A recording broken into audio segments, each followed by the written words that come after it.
Oldinlari fundamentga mana shunaqa tosh blokalar solishardi. Hozir ko'ryapman, obyektlaringizda unaqa narsa ishlatmayapsiz. Buning sababi nimada?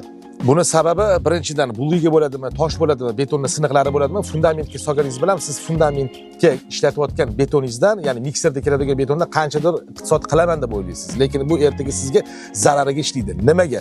Fundamentning ichidagi toshni usti mana silliq bo'lganligi uchun fundament bu toshni quchoqlamaydi. Ertaga ozgina yer o'tirishi bor, ya'ni imoratda o'tirishi, cho'kishi bor yoki bo'lmasam yer qimillaganda fundament toshni quchoqlay olmaganligi uchun o'tlarida yoriq paydo bo'lishi boshlaydi. Endi imoratlarimizda podvolli, 1 qavat, 2 qavat, 3 qavatli bo'layotganligi uchun bu yoriq ertaga kattalashib, yuqoriga qarab o'sishni boshlaydi. O'shaning uchun faqat iqtisod maqsadida shu narsalardan foydalanmasangiz, imoratda mustahkamligiga umuman foydasi yo'q.